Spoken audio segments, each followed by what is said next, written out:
Merde, vite. Ah, dude. Ah bah enfin. Désolé, t'es déjà là? Ah ouais, j'ai speedé.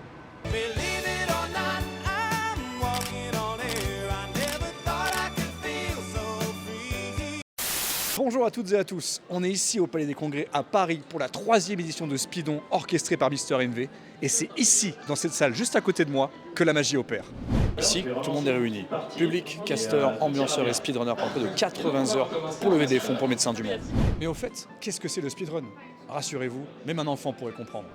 Le speedrun, ça consiste à terminer vos jeux vidéo préférés le plus rapidement possible. Alors des fois, on utilise des choses qui sont pas forcément évidentes. Par exemple, on peut zapper des dialogues, ou parfois il y a des murs invisibles qu'on arrive à traverser en provoquant des petites mécaniques avec la manette. Pour faire ça, il faut déjà être fort sur le jeu et il faut s'autoriser aussi à tricher. On peut tout s'autoriser. Tu peux utiliser des bugs, des anomalies du jeu pour aller par tous les moyens à la fin le plus vite possible. Et c'est là en fait qu'on s'accroche au jeu et qu'on y reste pendant des centaines et des milliers d'heures.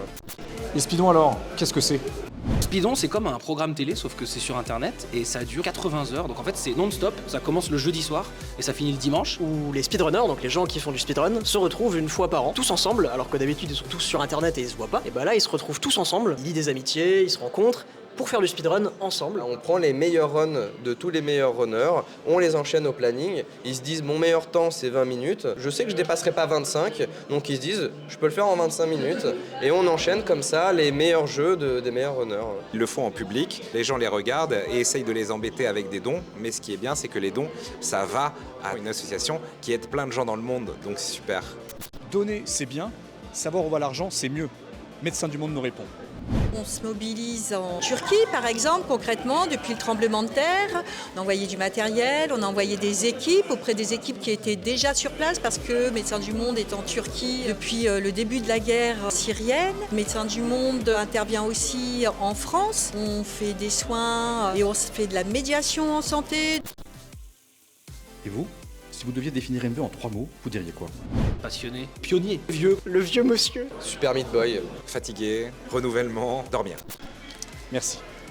Tradition oblige, on a demandé aux intervenants leurs fleurs et leurs valises.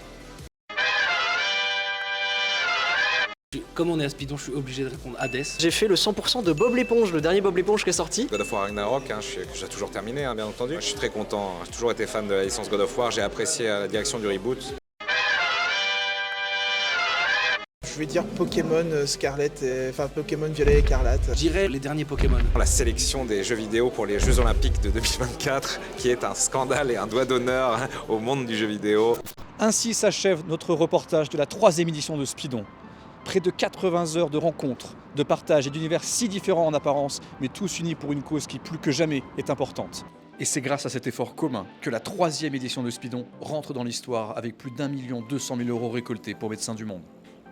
En cette fin de marathon, je vous laisse à présent avec les intervenants de Speedon qui ont un petit mot pour vous. Nitro. La santé. Donc, marquage au sol. Camion. Escalope. Barbe.